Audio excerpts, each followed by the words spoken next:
2023 ఏప్రిల్లో మనకు వచ్చింది.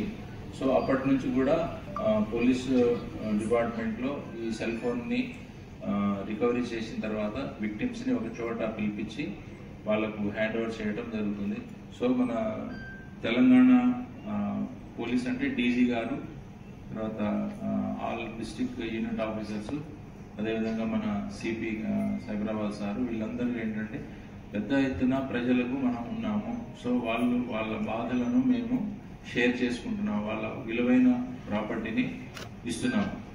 ఒకటి మనం ఏమవుతుందంటే మామూలుగా మనకు సెల్ మనం పోతుంటే ఒక సెల్ దొరుకుతుంది, మనకు ఎక్కడ ఒక సీట్ మీద మామూలుగా రోడ్డు మీద దొరుకుతుంది.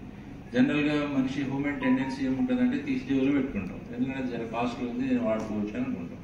కానీ అతనికి ఈ టెక్నాలజీ ఉంది, దీన్ని ఇట్లా పట్టుకుంటారు అని చెప్పేసి తెలియదు. ఇప్పుడు మేము మీ ఫోన్ ఎట్లా ట్రాక్ చేసినాం అనమాట. ట్రాక్ చేయడం వల్ల అతను ఏం చేశాడంటే మీ సిమ్ తీసేసి ఈ సెల్ ఫోన్లో వేరే సిమ్ పెట్టి యూజ్ చేసుకుంటున్నాడు. సో యూజ్ చేసుకున్నప్పుడు మనకు ఆ సెల్ ఫోన్ మన ఏదైతే పోగొట్టుకున్నా ఐఎంఈ నెంబర్లో ఫలానా సెల్ వాడుతుంది అని చెప్పేసి అన్నప్పుడు మనం అతనికి ఫోన్ చేస్తాం. సో మీరే ఉన్నారు అనుకోండి, ఆ ఫోన్ మీరే తీసుకున్నారు, పోలీసులకు మీకు ఫోన్ వస్తుంది. ఫోన్ రాగానే మీరు జనరల్గా భయపడతారు, సార్ ఏమో సార్ ఇది కాదు సార్, నాది కాదు సార్ అని అంటాడు. అన్నప్పుడు ఆయనకు ఆటోమేటిక్గా సైకాలజీ తెలిసిపోదు, అబ్బా ఇదేదో ఉందిరా పోయి ఇదేదో దొరికిపోయినట్టుంది అని అనుకుంటాడు. అప్పుడు మనం ఏంటంటే అష్యూరెన్స్ ఇస్తాం వాళ్ళకు, ఏమని, బాబు ఇది కేసు రిజిస్టర్ చేయట్లేదు, ఆ దొరికిన సొమ్మును మాకు ఇచ్చేస్తే చాలు అని చెప్పేసి అంటారు. సో ఈ విధంగా ఏమవుతుంది అంటే మనిషి నేను దొంగతనం చేసినా తెలిసిపోతుంది అనే ఉద్దేశంతో చాలా వరకు మనకు రికవరీ కాలేకపోతుంది.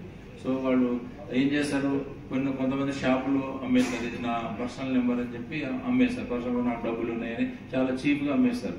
తర్వాత మేము ట్రాక్ చేసినప్పుడు అది ఆ షాప్ దగ్గర దొరుకుతుంది.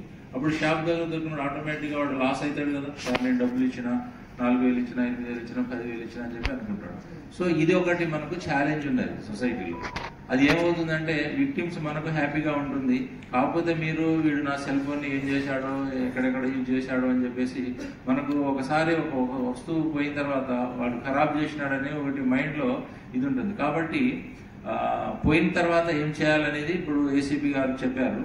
తర్వాత దొరికిన తర్వాత ఎట్లా ఉంటుందనేది అది కూడా మీరు చెప్పాలి. సో మీడియా మిత్రులు కూడా చెప్పేది ఏంటంటే ఇప్పుడు పోయిన తర్వాత ఇవ్వచ్చు ఆయన, ఎందుకంటే అతని వస్తువు కూడా పోయినప్పుడు అతనికి కూడా ఫీలింగ్ ఉంటుంది కదా, నా వస్తువు పోయింది, ఇంత కాస్ట్లీ పెట్టి కొన్నాను, ఎవరైనా గిఫ్ట్ ఇవ్వచ్చు, లేకపోతే అతనే సేవ్ చేసిన డబ్బుతో చాలా కాస్ట్లీ ఐటమ్ కాబట్టి ఇవన్నీ కొద్దిగా ఆర్థికతో ముడిపడి ఉంటాయి కాబట్టి కొద్దిగా సమస్యలు ఉంటాయి.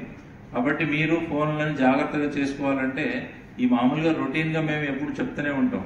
ఎందుకంటే ఇప్పుడు మొబైల్ అనేది ప్రతి రోజు మనకు నీడ్ అనమాట, అవసరమైన వస్తువు.